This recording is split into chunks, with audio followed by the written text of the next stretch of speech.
Hello, my dear viewers, how are you all? I think you are fine.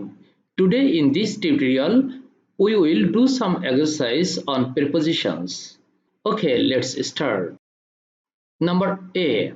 The teacher called dash the students roll. অর্থটা হচ্ছে teacher স্টুডেন্টদের roll call করলেন।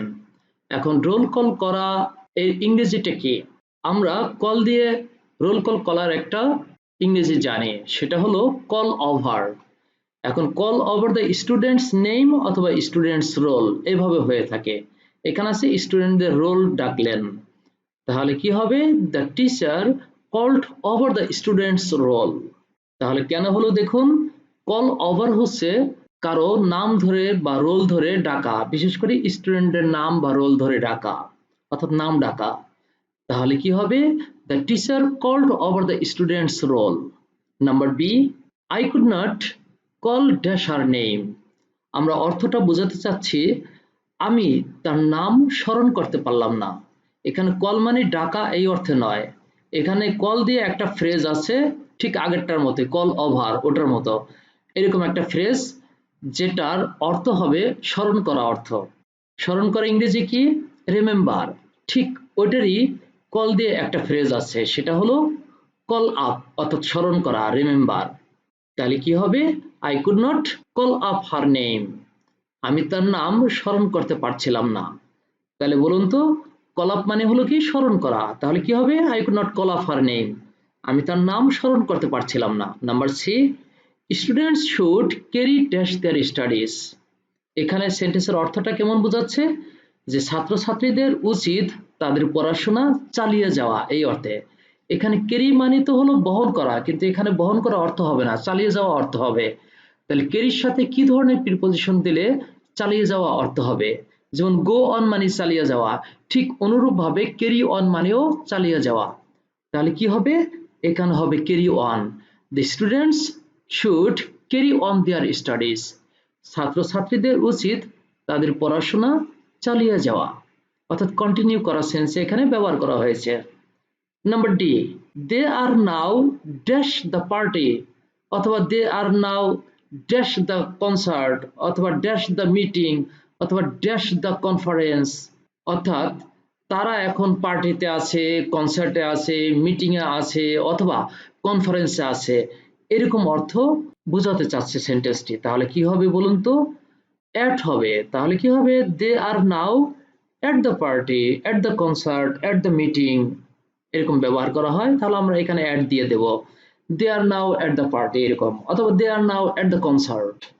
Number E, he came dash her on the way. অর্থ কি দেখুন, কাম অর্থ হলো আসা, আর কেম মানে এসেছিল, কিন্তু এখানে কিন্তু সেই অর্থ দিলে হবে না। অর্থ কি দেখুন, হি কেম ড্যাশ হার, এখানে ড্যাশের জায়গায় আমরা একটা প্রিপোজিশন দেব এবং সেই প্রিপোজিশন সহ এটার অর্থ হবে সাক্ষাৎ করা বা দেখা করা এই অর্থে। দেখুন, he came dash her on the way, পথিমধ্যে সে তার সাথে দেখা করলো বা তার সাথে সাক্ষাৎ হলো এরকম অর্থে। কাম অ্যাক্রস, কাম অ্যাক্রস হচ্ছে কারো দেখা পাওয়া অথবা সাক্ষাৎ হওয়া। তাহলে এখানে কি হবে? কামের পাস্ট টেন্স কেম আছে। তাহলে কি? He came across her on the way. তাহলে এখানে কি হলো? He came across her on the way, সে তার সাথে পথিমধ্যে সাক্ষাৎ করলো বা পথিমধ্যে অর্থাৎ পথের মাঝে তার সাথে দেখা হয়ে গেল এই অর্থে। Number F, I came dash my lost watch at last. অর্থ বোঝাচ্ছে আমি অবশেষে আমার হারানো ঘড়িটি ফেরত পেয়েছিলাম। কিন্তু কেম মানে তো এসেছিল, এখন কেমের সাথে কি ধরনের প্রিপোজিশন দিলে ফেরত পাওয়া অর্থ হবে? কাম বাই মানে হলো পাওয়া, অর্থাৎ হারিয়ে যাওয়া বা কোনো কিছু নষ্ট হয়ে যাওয়া জিনিসটা আবার খুঁজে পাওয়া বা ফেরত পাওয়া এই সেন্সে। তাহলে কামের জায়গায় কেম আছে, তাহলে এরকম হবে I came by my lost watch at last. আমি অবশেষে আমার হারানো ঘড়িটি ফেরত পেয়েছিলাম। তাহলে কি হবে বলুন তো? কাম বাই, কাম বাই মানেই হলো ফেরত পাওয়া। Number G, Rabi came dash a noble family. অর্থ এখানে বোঝাতে চাচ্ছে যে রবি নোবেল ফ্যামিলিতে জন্মগ্রহণ করেছে এই অর্থে। এখন জন্মগ্রহণ করা এরকম ইংরেজিটি কি? কাম দিয়ে, কামের সাথে কি ধরনের প্রিপোজিশন বসালে সেই জন্মগ্রহণ করা এই অর্থ বোঝাবে? কাম অফ হচ্ছে জন্মগ্রহণ করা অথবা এরকম কোনো ফ্যামিলি থেকে আসা। এখানে আসার সেন্সটা হচ্ছে জন্মগ্রহণ করা অর্থে। তাহলে দেখুন, রবি কেম অফ আ নোবেল ফ্যামিলি, এখানে অফ কিন্তু ওএফ অফ একটা এফ হবে, আর ডাবল এফ অর্থ হলে কাম অফ মানে হচ্ছে কোনো কিছু ঘটা, এই অর্থে বোঝায়, হ্যাপেন অর্থে। তাহলে দেখুন এখানে হবে রবি কেম অফ আ নোবেল ফ্যামিলি, রবি একটা নোবেল ফ্যামিলিতে জন্মগ্রহণ করেছিল অথবা নোবেল ফ্যামিলি থেকে এসেছিল। এখানে এসেছিল সেন্স হলো জন্মগ্রহণ করা অর্থে ব্যবহার করা হয়েছে। দেখুন তারপরেরটা, her marriage ceremony came dash yesterday, এখানে কিন্তু জন্মগ্রহণ করা অথবা ওই এফ নম্বরে ছিল ফেরত পাওয়া এরকম অর্থ না, বরং তার বিবাহ অনুষ্ঠান সংগঠিত হয়েছিল গতকাল। তাহলে সংগঠিত হওয়া অর্থে হলো কি বলতো, একটু আগে বললাম কাম অফ, ওইটা অফ হচ্ছে ডাবল এফ অর্থাৎ এফ এফ। তাহলে দেখুন her marriage ceremony came off yesterday O F F, এখানে কিন্তু ডাবল এফ হচ্ছে আর আগেরটা হলো single F.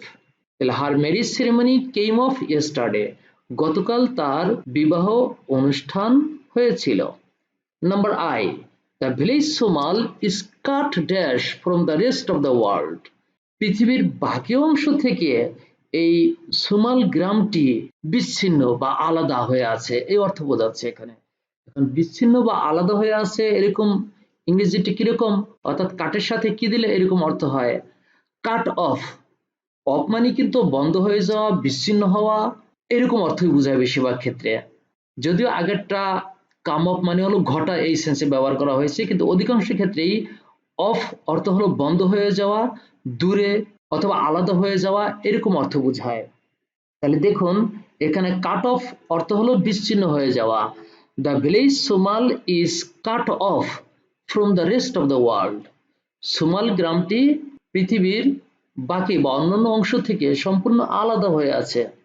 I will cut dash coffee for the next 2 weeks, পরবর্তী 2 সপ্তাহের জন্য আমাকে কফি বাদ দিতে হবে।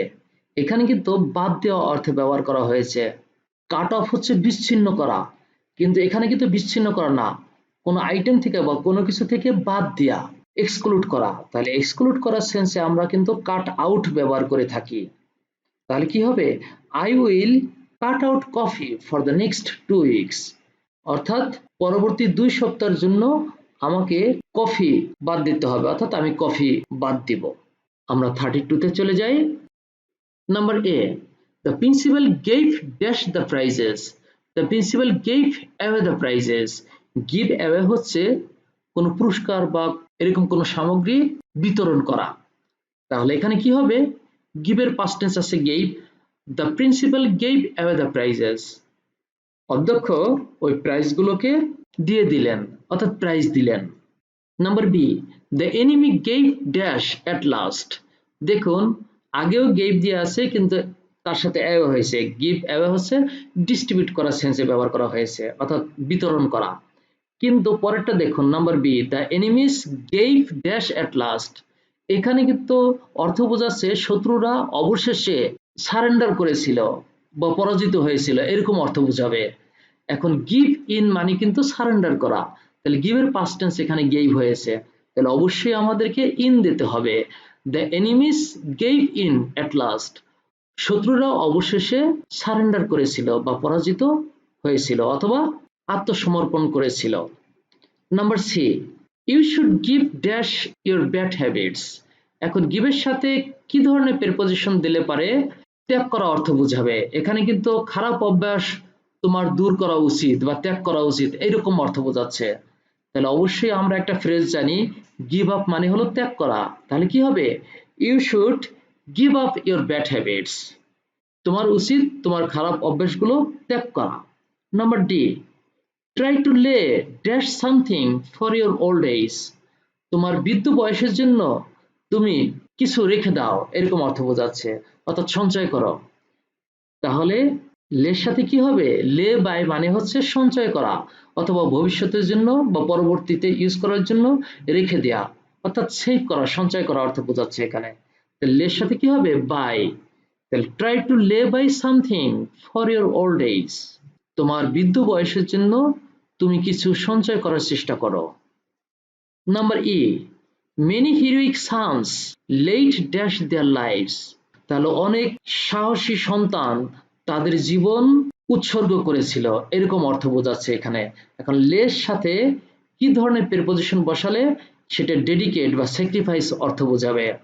আর আমরা জানি লের সাথে ডাউন ব্যবহার করলে স্যাক্রিফাইস অর্থ বোঝায়। তাহলে দেখুন, many heroic sons laid down their lives, অনেক সাহসী সন্তান তাদের জীবন উৎসর্গ করেছিল। Number F, the police looked dash the case, অর্থ বোঝাচ্ছে এখানে যে পুলিশ ওই কেসটির তদন্ত করে দেখেছিল অথবা খুঁটিনাটি গভীরভাবে পর্যবেক্ষণ করে দেখছিল, এই অর্থে। তাহলে কি হবে, লুক ইনটু মানে কিন্তু তদন্ত করা বা খুঁটিনাটি খুঁচিয়ে দেখা। তাহলে কি হবে এখানে, the police looked into the case. Number G, Shilpi looks dash her old parents, অর্থ বোঝাচ্ছে শিল্পী তার বৃদ্ধ বাবা মাকে দেখাশোনা করে, এই অর্থ বোঝাচ্ছে। এখন লুক দিয়ে দেখুন বেশ কিছু আছে। লুক ইনটু আমরা কিন্তু দেখেছি তদন্ত করা অথবা গভীরভাবে পর্যবেক্ষণ করা, এই অর্থে। আবার লুক আফটার হচ্ছে দেখাশোনা করা, এখানে কিন্তু লুক আফটার হবে, শিল্পী তার বৃদ্ধ বাবা মাকে দেখাশোনা করে। তাহলে শিল্পী looks after her old parents. তারপরে দেখুন, নিনা টেক্স ড্যাশ হার মাদার, নিনা তার মায়ের মতো হয়েছে, এই অর্থ বোঝাচ্ছে এখানে। টেক আফটার হচ্ছে তার সাদৃশ্য হওয়া, যেমন নিনা তার মায়ের সাদৃশ্য হয়েছে অর্থাৎ মায়ের মতো দেখতে হয়েছে। তাহলে কি হবে, টেক আফটার। লুক আফটার হচ্ছে দেখাশোনা করা, কিন্তু টেক আফটার হচ্ছে কারো সাদৃশ্য হওয়া অর্থাৎ কারো মতো কেউ হওয়া, যেমন নিনা এখানে তার মায়ের মতো হয়েছে। Nina takes after her mother. Number I, he could not make dash the meaning of the word, make out হচ্ছে কোনো কিছুর মিনিং বা কোনো কিছু বুঝতে পারা, আন্ডারস্ট্যান্ড সেন্সে। তাহলে কি হবে এখানে, he could not make out the meaning of the word, সে ওই শব্দটির মিনিং বুঝতে পারেনি বা মিনিং করতে পারেনি, এই অর্থে। Number J, please put dash your jacket অথবা please take dash your jacket. এখন পুট ড্যাশ অথবা টেক ড্যাশ দুটা একই অর্থ বোঝাচ্ছে। আমরা অর্থ বোঝাতে চাচ্ছি যে দয়া করে আপনার জ্যাকেটটি পরুন অথবা খুলুন, এই অর্থে। যদি পরা অর্থ হয় অর্থাৎ গায়ে দেয়া, তাহলে হচ্ছে পুট অন অথবা টেক অন। আর যদি খোলা অর্থ হয় তাহলে হচ্ছে পুট অফ অথবা টেক অফ। এখানে অফ স্পেলিংটা কিন্তু ও এফ এফ অর্থাৎ ডাবল এফ। তাহলে এখানে আমরা কি দিতে পারি, খোলা অর্থেই দেই, তাহলে কি হবে, please take off your jacket অথবা please put off your jacket, দয়া করে আপনার জ্যাকেটটি খুলুন। আবার গায়ে দিন এই অর্থ হলে কিন্তু পুট অন ইয়োর জ্যাকেট, তাও হতে পারে, তবে এখানে খোলা অর্থে আমরা ব্যবহার করলাম। Number 33 A, the lady put dash a nice dress. এখন এই সেন্টেন্সের অর্থটা করার চেষ্টা করুন। দ্য লেডি অর্থাৎ ওই মহিলাটি কি করেছে, put dash a nice dress, সুন্দর একটি ড্রেস রেখেছে না পরিধান করেছে। এখানে পরিধান করা অর্থে একটু আগে আমরা দেখে আসলাম ঠিক আগের সেন্টেন্সটা, অর্থাৎ পুট অন আর পুট অফ দুটা বলেছিলাম। পুট অন হচ্ছে পরিধান করা আর পুট অফ হচ্ছে খুলে ফেলা। এখানে কিন্তু পরিধান করা অর্থে the lady put on a nice dress, মহিলাটি সুন্দর একটি ড্রেস পরিহিত ছিল অথবা পরিধান করেছিল। তাহলে এখানে পুট অন পরিধান করা অর্থাৎ কোনো ড্রেস পরা, এই অর্থে। আর এটি বিপরীত কি, আগের সেন্টেন্সটা put off, O double F off, ওটা হলো খুলে ফেলা অর্থে, এটার উল্টো অর্থ। Number B, she could not put up dash any noise, সে কোনো গ্যাঞ্জাম সহ্য করতে পারে না। এখন সহ্য করা ইংরেজি হচ্ছে পুট আপ উইথ। দেখুন পুট আপ আছে, উইথ প্রিপোজিশনটা দিতে হবে। আবার এমন হইতে পারে পুট ড্যাশ উইথ, তখন এই আপ প্রিপোজিশন দিতে হবে। আপ এবং উইথ দুইটাই প্রিপোজিশন, যে কোনো জায়গায় গ্যাপ থাকতে পারে। তাহলে এখানে অর্থটা কি, সে কোনো ধরনের গ্যাঞ্জাম বা নয়েজে সহ্য করতে পারে না। তাহলে she could not put up with any noise, put up with হচ্ছে সহ্য করা। Number C, the man ran dash debt, লোকটি দিনায় জড়িয়ে পড়েছিল, রানের পাস্ট টেন্স র্যান আছে, আর রান ইনটু হচ্ছে জড়িয়ে পড়া। রান ইনটু ডেট হচ্ছে একটা ফ্রেজ যেটার অর্থ হচ্ছে দিনায় জড়িয়ে পড়া। আর আমরা এখানে রানের সাথে তাহলে ইনটু দেব, রানের পাস্ট টেন্স এখানে র্যান আছে, সেটা সমস্যা না। The man ran into debt, লোকটি দেনায় জড়িয়ে পড়েছিল। Number D, the boy was run dash by a truck, অর্থ বোঝাচ্ছে বালকটি একটি ট্রাক চাপা পড়েছিল। তাহলে the boy was run over, run over হচ্ছে কোনো গাড়ি ঘোড়ার চাপায় পড়া। কিসের চাপায়? ট্রাকের চাপায়, অর্থাৎ ট্রাকের দ্বারা চাপা পড়েছিল এই অর্থে। The boy was run over by a truck, এটা প্যাসিভ ভয়েস রয়েছে, তাহলে অবশ্যই আমরা রান ওভার অর্থাৎ ওভার এই প্রিপজিশনটা ব্যবহার করব। Number E, my pen has run dash just now, অর্থ বোঝাচ্ছে ঠিক এইমাত্র আমার কলমের কালি ফুরিয়ে গেল। তাহলে কি হবে? ক্রিকেট খেলায় দেখেননি রান আউট হয়, ঠিক এখানেও তাই, কলমের রান আউট হয়ে যায়। কলমের রান আউট হওয়া মানেই হচ্ছে কলমের কালি ফুরিয়ে যাওয়া। তাহলে কি হবে? My pen has run out just now, আমার কলমের কালি ঠিক এই মাত্রই ফুরিয়ে গেল। Number F, the lady along with her husband came to us, along with মানে কারোর সাথে বা সঙ্গে। তাহলে কি হবে? The lady along with her husband, lady তার হাজব্যান্ডের সাথে কেম টু আস আমাদের কাছে এসেছিল। তাহলে অ্যালং এর সাথে সবসময় উইথ হয়। এবার আমরা জি নম্বরে যাই। In accordance dash your advice she did it, আপনার উপদেশ অনুসারে সে সেটা করেছিল। এখন আপনার উপদেশ অনুসারে, অ্যাকর্ডিং টু, এটা একটা ফ্রেজ, অ্যাকর্ড ভার্বের সাথে আইএনজি করলে তখন সেটা একটা প্রেজেন্ট পার্টিসিপল ফ্রেজ ফর্মে চলে যেত, অ্যাকর্ডিং টু। এটাও অর্থ যা কোনো কিছু অনুসারে, আর ইন অ্যাকর্ডেন্স উইথ এটার অর্থ ওই অ্যাকর্ডিং টু এর মতোই। তাহলে এখানে ইন অ্যাকর্ডেন্স উইথ হবে, in accordance with your advice, আপনার অ্যাডভাইস অনুসারে শি ডিড ইট, সে সেটা করেছিল। আবার বলা যায় according to your advice she did it, দুটির একই অর্থ। অ্যাকর্ডিং থাকলে কি হবে? টু হবে, আর ইন অ্যাকর্ডেন্স থাকলে কি হবে? উইথ হবে।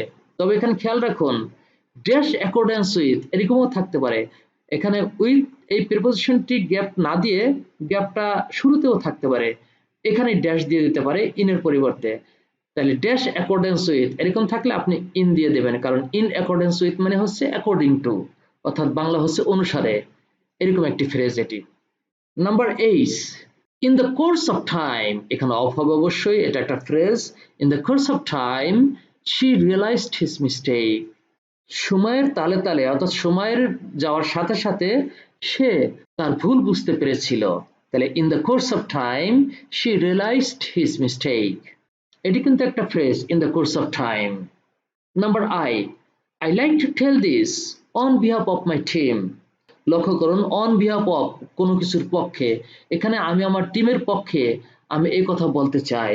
তাহলে কি I like to tell this on behalf of my team, তাহলে অন বিহাফ অফ এটা ফ্রেজ হওয়ার কারণে আমাদের অফ বসাতেই হবে, অন্য কোনো প্রিপজিশন হবে না। অর্থ কি? অন বিহাফ অফ পক্ষে, in favour of, on behalf of, এগুলো কিন্তু phrase. Number J, in reference dash it I am applying, এইটার রেফারেন্সে আমি অ্যাপ্লাই করছি। অথবা উইথ দিয়েও করা যায়, with reference dash it I am applying, with reference to অথবা ইন রেফারেন্স টু, এটার অর্থই হচ্ছে ওইটার সুবাদে, কোনো কিছুর সুবাদে, অর্থাৎ কোনো কিছু রেফারেন্স দিয়ে সেই রেফারেন্সের প্রেক্ষাপটে আমি অ্যাপ্লাই করছি, কোনো রেফারেন্সের প্রেক্ষাপটে বা কোনো কিছুর সুবাদে, এরকম অর্থে আমরা যেই ফ্রেজটি ব্যবহার করি সেটা হলো ইন রেফারেন্স টু অথবা উইথ রেফারেন্স টু, দুটি রাইট। তাহলে এখানে কি হবে? টু হবে অবশ্যই। এখন প্রিপজিশন টু এর জায়গায় না দিয়ে কিন্তু ইন বা উইথ এর জায়গাও দেওয়া থাকতে পারে, ঠিক ইন অ্যাকর্ডেন্স উইথ এর মতো, অর্থাৎ এই জি এর মতো, আগে বা পরে দুই জায়গাতেই প্রিপজিশন আছে, সুতরাং আগে বা পরে যে কোনো প্রিপজিশনের জায়গায় গ্যাপ দেওয়া থাকতে পারে। আমরা সামনে এগিয়ে যাই। Number 34, A look dash the word in the dictionary, আমরা লুক আফটার কিন্তু পেয়েছি আজকে টিউটোরিয়ালে। লুক আফটার হচ্ছে দেখাশোনা করা, লুক ইনটু হচ্ছে তদন্ত করা। এখন এখানে আবার কি হবে?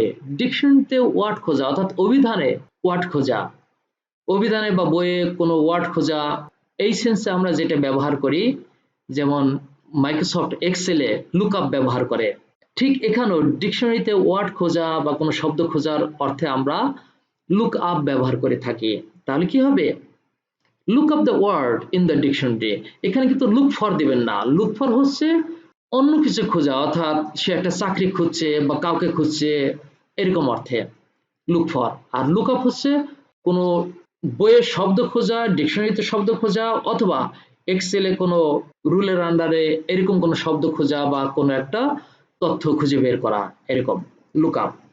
Number B, the teacher was looking dash the exam script. শিক্ষক পরীক্ষার খাতা দেখছিলেন এরকম অর্থ বোঝাচ্ছে। এখন লুকের সাথে আপ দিলাম, এটা হলো ডিকশনারিতে বা কোনো বই শব্দ খোঁজা এরকম অর্থ। আবার লুক আফটার মানে দেখাশোনা করা, কিন্তু এখানে আবার কি হবে তাহলে? এটা আবার কন্টিনিউয়াস টেন্স আছে, past continuous. Was looking over, the look over হচ্ছে পরীক্ষার খাতা দেখা, এটা মনে রাখতে হবে, লুক ওভার পরীক্ষার খাতা দেখা। তাহলে এখানে কি হবে? The teacher was looking over the exam scripts. Number C, for the sake of knowledge. For the sake of কিন্তু একটা ফ্রেজ, আমি বলে দিয়েছি already. For the sake of knowledge, জ্ঞানের জন্য, we go to a library, আমরা লাইব্রেরিতে যাই, অর্থাৎ জ্ঞান অন্বেষণের জন্য আমরা লাইব্রেরিতে যাই। ফর দ্য সেক অফ এটা একটা ফ্রেজ, সুতরাং এখানে ফরের জায়গাও গ্যাপ থাকতে পারে, আবার অফের জায়গাও গ্যাপ থাকতে পারে। যে কোনো জায়গার প্রিপজিশনটাই গ্যাপ থাকলে সঠিক প্রিপজিশন বসাতে হবে। ফ্রেজটা কি? ফর দ্য সেক অফ, অন্বেষণে, খোঁজে বা জন্য এই অর্থে।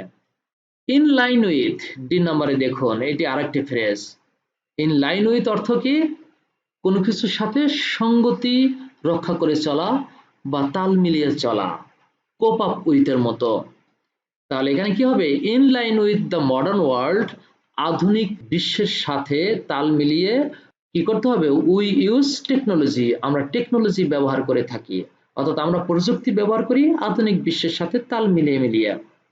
Number E, she is on the verge of dyeing. On the verge of এটা একটা ফ্রেজ। এখন অনের জায়গায় গ্যাপ থাকতে পারে, এদিকে অফের জায়গায় গ্যাপ থাকতে পারে, যে কোনো জায়গায় গ্যাপ থাকতে পারে, কিন্তু আমরা ফ্রেজটা জানতে হবে অন দ্য ভার্জ অফ। তাহলে she is on the verge of dying, সে প্রায় মৃত্যু পথযাত্রী অথবা প্রায় মরে যাচ্ছে এই অবস্থায়। Number F, he is in possession of huge wealth. In possession of এটা একটা ফ্রেজ, অর্থাৎ কোনো কিছুর দখলে, অধীনে, তার আন্ডারে আছে এই অর্থ বোঝায়। হি is in possession of huge wealth, তার অনেক সম্পত্তি রয়েছে। জি নাম্বারে আমরা যেটা বলবো, ডু অ্যাওয়ে উইথ হচ্ছে ত্যাগ করা, গিভ আপ অর্থ। আমরা আরেকটা ফ্রেজ আজকের টিউটোরিয়ালে পেয়েছি, গিভ আপ, ত্যাগ করা। ঠিক গিভ থাকলে আমরা এখানে আপ দিতাম, আর ডু অ্যাওয়ে উইথও একই অর্থ। Do away with your bad habit, তোমার খারাপ অভ্যাস ত্যাগ করো। Number 8, fight shy dash all the superstitions. Fight shy of একটা ফ্রেজ। ফাইট শাই অফ হলো কি? বর্জন করা। তাহলে দেখুন, সকল কুসংস্কার বর্জন করার চেষ্টা করো। Fight shy of all the superstitions. Number I, we have to keep pace dash the modern world. আমরা আরেকটা বলেছিলাম কোপ আপ উইথ, আরেকটা বলেছিলাম ইন লাইন উইথ, ডি নাম্বারে, আর এখন বললাম কিপ পেস উইথ। সবগুলো অর্থ হচ্ছে কোনো কিছুর সাথে তাল মিলিয়ে চলা বা খাপ খাইয়ে চলা।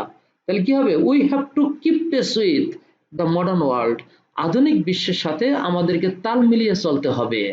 Number J, all his efforts ended in smoke. End in smoke হচ্ছে একটা ফ্রেজ, অর্থ হচ্ছে ধুলায় পর্যবসিত হওয়া অথবা ব্যর্থ হওয়া। তাহলে অর্থ কি? অল হিজ এফার্টস, এফার্টস হচ্ছে ট্রাই অথবা এন্ডিভার্স, প্রচেষ্টা, তার সকল প্রচেষ্টা ব্যর্থতায় পর্যবসিত হয়েছিল, অর্থাৎ ধুলায় মিশে গিয়েছিল, ব্যর্থ হয়েছিল এই অর্থে। তাহলে এন্ডেড ইন স্মোক, এন্ড থেকে পাস্ট টেন্স এন্ডেড করা হয়েছে। এন্ড ইন স্মোক হচ্ছে ব্যর্থতায় পর্যবসিত হওয়া অথবা ধুলায় মিশে যাওয়া। আমরা এই টিউটোরিয়ালের সর্বশেষেরটি এবার দেখি, নাম্বার 35। এটি হচ্ছে প্যাসেজ ন্যারেশন আকারে। এইচএসসি ক্লাসের জন্য এইভাবে থাকে। I was there dash the autumn. Autumn হচ্ছে একটা সিজন, শরৎকাল। তাহলে আমি সেখানে শরৎকালে গিয়েছিলাম। In the spring, in the autumn, in the rainy season. সিজনের আগে সবসময় ইন বসে, বছরের আগে ইন বসে, সালের আগে ইন বসে, এটা আমরা জানি। তাহলে এখানে কি হবে? অবশ্যই ইন হবে। I was there in the autumn, শরৎকালে আমি সেখানে ছিলাম, মানে সেখানে গিয়েছিলাম। I wanted quiet, isolation, dash do some troublesome writing. আমি সেখানে খুব চুপচাপ শান্ত নিরিবিলি একটি জায়গা খুঁজছিলাম বা জায়গা চেয়েছিলাম কেন? To do some troublesome writing, কিছু জটিল লেখালেখির কাজ করার জন্য। এখানে লক্ষ্য করুন বি নাম্বারে ডু হচ্ছে ভার্বের বেস ফর্ম, আর ভার্বের বেস ফর্ম থাকলে তার আগে প্রিপোজিশন হিসেবে কি বসে? সবসময় টু বসে। আর এছাড়া যত ধরনের প্রিপোজিশন আছে টু বাদে সবগুলোর পরে কিন্তু ভার্বের সাথে আইএনজি হয়। যদি এখানে অ্যাবাউট, ফ্রম এরকম কোনো প্রিপোজিশন হতো তাহলে এখানে ডু না হয়ে ডুইং হয়ে যেত। যেহেতু ভার্বের বেস ফর্ম, আর ভার্বের বেস ফর্ম থাকলে আপনি কি বসাবেন? তার আগে প্রিপোজিশন বসানোর দরকার হলে অবশ্যই টু বসাবেন। তাহলে এখানে অবশ্যই টু হবে। To do some troublesome writing, আমি একটি শান্ত নিরিবিলি জায়গা খুঁজছিলাম কিছু জটিল লেখালেখি করার জন্য। আই ওয়ান্টেড মাউন্টেন এয়ার, আমি পাহাড়ি বাতাস চেয়েছিলাম কেন? টু ব্লো আউট ম্যালেরিয়া, ম্যালেরিয়াকে তাড়িয়ে নিয়ে যাওয়ার জন্য। ব্লো আউট, বাতাসে বয়ে নিয়ে যাওয়া বা তাড়িয়ে নিয়ে যাওয়া। ব্লো আউট ম্যালেরিয়া, অর্থাৎ আমি পাহাড়ি বাতাস চেয়েছিলাম যাতে ম্যালেরিয়া বয়ে চলে যায়। Dash to long a time, dash the subtropics, from to long a time, এখানে ফ্রম দিতে হবে। From to long a time dash the subtropics, subtropics অর্থাৎ উপক্রান্তীয় অঞ্চল, অর্থাৎ কিছুটা গরম অঞ্চল এই অর্থে। তাহলে উপক্রান্তীয় অঞ্চলের দীর্ঘ সময়ের জন্য আমি চাচ্ছিলাম এই পাহাড়ি বাতাস আসুক এবং এখান থেকে ম্যালেরিয়া রোগ অর্থাৎ ম্যালেরিয়া বাতাসে বয়ে যাক। সেই জন্য আমি একটা নিরিবিলি পাহাড়ি এলাকা চাচ্ছিলাম। তাহলে এখানে কি হবে? ইন দ্য সাবট্রপিক্স, এখানে ইন হবে। আই ওয়াজ হোমসিক টু, আমি গৃহকাতর ছিলাম। Dash the flaming of maples dash October, October কিন্তু মাসের নাম। জানুয়ারি, ফেব্রুয়ারি, মার্চ যে কোনো মাসের নামের পূর্বেই ইন বসে। এই সিজনের নামের পূর্বেও কিন্তু ইন বসে, সালের নামের পূর্বে ইন বসে। তাহলে আমরা এখানে কি দেব? অক্টোবরের পূর্বে অবশ্যই ইন দেব, কিন্তু এখানে কি দেব? I was homesick to dash the flaming of maples, অর্থাৎ অক্টোবরে যে ম্যাপল গাছের জলজলে পাতা অর্থাৎ লাল পাতাগুলো সেইগুলোর প্রতি আমার টান রয়েছে, হোমসিক রয়েছে। তাহলে হোমসিকের সাথে সাধারণত ফর বসে। তাহলে কি হবে? I was homesick too for the flaming of maples, এখানে তাহলে ফর দিয়ে দিলাম। হোমসিক ফর কোনো কিছুর জন্য গৃহকাতর থাকা বা টান থাকা। Dash October, in October, October মাসের নাম তার আগে ইন বসে, এটা ঠিকই আছে। অ্যান্ড ড্যাশ কর্নশলস অ্যান্ড পামকিনস, এবং ভুট্টার গাদা ওটার প্রতি আমার একটা টান ছিল। ওই হোমসিকের সাথে এখানে আবার সেই ফর হবে। ফর কর্নশলস অ্যান্ড পামকিনস, কুমড়োর প্রতি আমার একটা টান ছিল, হোমসিক ছিল। আর কি ছিল? Black walnut trees, black walnut ট্রিসের প্রতি আমার টান ছিল। And the lift of hills, I found them all, আমি তাদের সবাইকে দেখতাম। লিভিং ইন এ কেবিন, তারা একটা কেবিনে বসবাস করত। That belonged to the orphanage, belong to হচ্ছে কোনো কিছুর অধীনে থাকা। তাহলে দ্যাট বিলংড, এখন টু অবশ্যই আমাকে দিতে হবে, অর্থাৎ যেই কেবিনটা এতিমখানার অধীনে ছিল সেই কেবিনে তাদের সবগুলোকে আমি বসবাস করতে দেখতাম এখান থেকে। তাহলে দেখুন এই ছিল আমাদের প্যাসেজটি। আমরা 5টা এক্সারসাইজ করলাম, আশা করা যায় বুঝতে পেরেছেন। আমরা এরকম আরো টিউটোরিয়াল নিয়ে হাজির হব। আর এই টিউটোরিয়ালটি ভালো লাগলে অবশ্যই আপনার বন্ধুদের সাথে শেয়ার করবেন, লাইক দিবেন, কমেন্ট করবেন এবং সাবস্ক্রাইব করতে ভুলবেন না। আর পাশে যে বেল আইকনটি আছে তাতে একবার ক্লিক করে রাখবেন যাতে পরবর্তী ভিডিওগুলোর আপডেট পেতে পারেন। ধন্যবাদ সবাইকে। আল্লাহ হাফেজ।